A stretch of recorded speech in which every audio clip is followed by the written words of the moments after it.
Friends, இன்றைக்கி சூப்பரான சாலை மீன் எப்படி க்ளீன் பண்ணலான்னு வாங்க பார்க்கலாம். பார்த்துக்கோங்க, ஒரு சாலை மீன் கையில் எடுத்துக்கோங்க. நல்லா அதுக்கு மேலே செதில் மாதிரி இருக்கும், அதை வந்து கத்தி வச்சு நல்லா க்ளீன் பண்ணிக்கோங்க. இந்த மாதிரி சுரண்டி விட்டால் போதும், ஈஸியாக வந்துடும். அப்புறமா ஒரு சிசர் எடுத்துக்கோங்க, அதோட மேல் பக்கத்தை முதல்ல கட் பண்ணிக்கோங்க. அப்புறமா வந்து வால் பக்கம் கட் பண்ணிக்கோங்க. அப்புறம் தலையிலேருந்து அந்த சைடில் அப்படியே கட் பண்ணிக்கோங்க. இப்போ வந்து இந்த உள்ளாடி குடல் இருக்கும், அதை நம்ம எடுத்துக்கலாம்.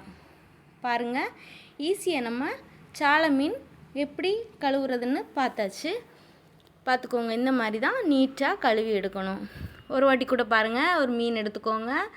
அது செதில் வந்து நல்லா கத்தி வச்சு அப்படியே எடுத்தால் போதும், ஈஸியாக வந்துடும். அப்படியே சுரண்டி எடுத்துட்டு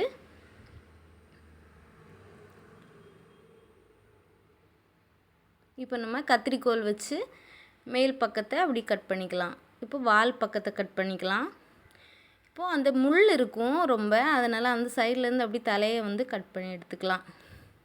இப்போது உள்ளாடி குடல் இருக்கும், அப்படியே க்ளீன் பண்ணி எடுத்துக்கலாம். இப்போ நம்ம பைப்பை வந்து ஓப்பன் பண்ணி நல்லா க்ளீன் பண்ணிக்கலாம். பாருங்கள், இந்த மாதிரி தான் சாலை மீன் வந்து வாஷ் பண்ணுறது. நீங்கள் ஃப்ரை பண்ணுறதா இருந்தால் சைடில் அப்படி கோடு போட்டுக்கோங்க. கோடு போடும்போது மசாலாலாம் நல்லா பிடிக்கும், ஃப்ரை பண்ணுறதுக்கு ரொம்ப டேஸ்டியாக இருக்கும். பாருங்கள் ஃப்ரெண்ட்ஸ், இந்த வீடியோ பிடிச்சிருந்தால் லைக் பண்ணுங்கள், ஷேர் பண்ணுங்கள், கமெண்ட் பண்ணுங்கள். என்னோடய சேனலை சப்ஸ்கிரைப் பண்ணுங்கள் ஃப்ரெண்ட்ஸ்.